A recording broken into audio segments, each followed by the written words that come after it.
Good Morning Business, French Tech. Et à 6h45, un segment de la French Tech qui est un peu négligé. On va essayer de comprendre pourquoi. La Femtech, c'est-à-dire les applications, les entreprises dédiées à la santé, le bien-être, la sexualité des femmes. Alors, pourquoi, je suis avec Marwan Elfites, le directeur des programmes de Station F, qui lance un nouveau programme pour la deuxième édition consacrée aux Femtech, à côté des Fighter Programmes ou Founders Programme qu'on connaît. Pourquoi est-ce qu'il fallait un programme spécifique pour les Femtech ? Effectivement, quand on décide de lancer un programme, c'est qu'on essaie de s'attaquer à une certaine problématique. Et la santé féminine est un sujet qui occupe les esprits depuis, on va dire, même des milliers d'années. Le corps de la femme a souvent été considéré différemment de celui du corps de l'homme. Et puis au niveau de l'entrepreneuriat, il y a un vrai sujet, il y a pas mal de bloqueurs. Vous êtes une entrepreneuse ou un entrepreneur dédié à la Femtech aujourd'hui, vous allez retrouver des bloqueurs. Simplement... On va vous appeler des bloqueurs, c'est des choses qui vous empêchent d'avancer. Oui, des bloqueurs assez structurels, notamment sur la relation aux investisseurs. On va être dans les clichés, mais la plupart des investisseurs aujourd'hui sont des hommes. C'est vrai. Ils comprennent les thématiques liées à la santé des femmes. Ils sont peut-être un peu moins concernés, un peu moins touchés. Donc déjà, vous avez ce bloqueur un peu naturel.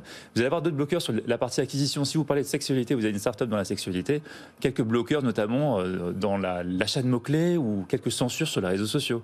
Donc vous allez vous retrouver avec une croissance organique qui va être un petit peu limitée. Donc il y a pas mal de sujets comme ça qui font qu'on s'est dit, on va devoir s'y attaquer et voir comment on peut aider ces entrepreneuses. Et comment justement vous aidez ces entrepreneuses ? Vous avez un rôle d'accélérateur, vous avez la possibilité d'aller dénicher les investissements, etc. Exactement. Alors déjà, dans le fonctionnement du programme, on fait une saison par an. Ça dure 6 mois. On sélectionne à peu près entre 10 et 15 startups en fonction de la qualité des dossiers. Donc, il y a une approche déjà personnalisée. Il y a une personne dédiée sur le sujet. Alors, il va y avoir différents niveaux. Des ateliers, des office hours dédiés notamment sur ces bloqueurs investisseurs. Donc on va inviter des business angels, des VC traditionnels ou spécialisés pour qu'ils puissent échanger avec les entrepreneurs et entrepreneuses du programme. On a eu un exemple avec l'endométriose qui a été qui était une des priorités, qui était tabou et qui est une priorité du quinquennat et qui a fait l'objet justement d'applications et de financement du coup. Effectivement, alors c'est intéressant, oui, c'est sorti pendant la campagne notamment et l'année dernière c'est un des gros sujets. Donc ça permet de mettre un peu de lumière sur cette thématique. On va aussi avoir des ateliers dédiés sur la partie acquisition, notamment. On va faire intervenir des entrepreneuses qui ont pu un peu craquer ces problématiques de trafic sur le site web ou sur des applications. Aussi sur la partie un peu, ce qu'on appelle go-to-market. On peut donner des exemples parce que c'est pas du tout compliqué, c'est très concret cette partie-là. Quand on a regardé le dossier, c'est vraiment intéressant. C'est-à-dire qu'en fait, Facebook, Google bloquent ces thématiques parce qu'elles ont une petite, parfois, connotation sexuelle. Et que donc c'est automatiquement censuré par les réseaux sociaux. On va l'associer à la pornographie. Vous indiquez le mot libido, vous allez avoir de grandes chances d'être censuré. Donc comment vous arrivez à contourner ça en ayant un peu des mots-clés différents ? Comment on fait alors ? Des mots-clés différents, pardon. Vous allez aussi travailler sur votre site web, vous allez aussi travailler sur d'autres tactiques d'acquisition. Et en fait, le fait, dans le même programme, d'avoir des startups qui s'attaquent aux mêmes audiences, permet de les partager aussi. Donc c'est un exemple pour contourner tout ça.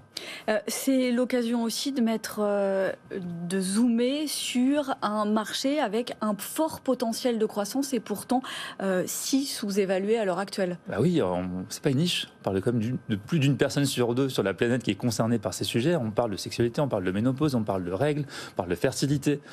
Donc ça concerne tout le monde, tout simplement. Alors là, vous avez lancé votre deuxième round, votre deuxième concours. Et vous avez reçu, je crois, le 24 avril toutes les candidatures. Vous êtes en train de les éplucher. Est-ce qu'il y a des choses intéressantes dans quel domaine ? Toujours. Effectivement, on peut parler il y a pas mal d'applications autour de la grossesse, de la gestion de la maternité. Donc, que ce soit pendant la grossesse, mais aussi après, avec cette fameuse question du postpartum, qui est un véritable enjeu. La question de la sexualité féminine, sexualité des couples, avec un rapport forcément différent aujourd'hui à la sexualité féminine. Pas mal de sujets, notamment sur la PMA aussi. Donc voilà à peu près les sujets qu'on voit souvent sur les candidatures. Alors qu'est-ce qui se passe quand on est sélectionné, quand on gagne ? On est quoi ? On est incubé, on a un accès particulier à les investisseurs, comment ça se passe ? Vous allez avoir 3 niveaux d'accompagnement. Vous allez avoir un niveau spécifique Femtech, donc avec une cohorte dédiée sur le sujet. Donc là, c'est vraiment une communauté avec une quinzaine de startups maximum. Vous allez aussi accéder à un programme généraliste, le Founders Programme, où vous allez pouvoir, parce qu'une startup Femtech est une startup qui va se retrouver face aux mêmes problématiques, donc vous allez accéder à ces ressources-là sur tout simplement les bons tips, les bons tuyaux sur comment créer une startup. Et puis Station F, c'est un campus, vous avez près d'une trentaine de programmes sur différentes thématiques. On parlait de crypto tout à l'heure, on va avoir des programmes Web3, on a des programmes sur la Green Tech, des programmes sur le NFT, et j'en passe. Et donc vous allez pouvoir aussi accéder à l'ensemble de ces programmes qui aussi s'attaquent à certaines problématiques. Une startup Femtech, vous allez retrouver des logiciels, vous allez retrouver des applications, vous allez retrouver des périphériques, vous allez retrouver des marketplaces, et donc ces thématiques-là vont se retrouver aussi dans d'autres programmes. C'est quand même dommage qu'il faille donner un coup d'accélérateur, qu'il y ait des blocages comme ça, et qu'effectivement, vous avez raison de le faire. Mais bon, ça veut dire qu'on a encore du progrès à faire. Mais on y arrive petit à petit. Bon.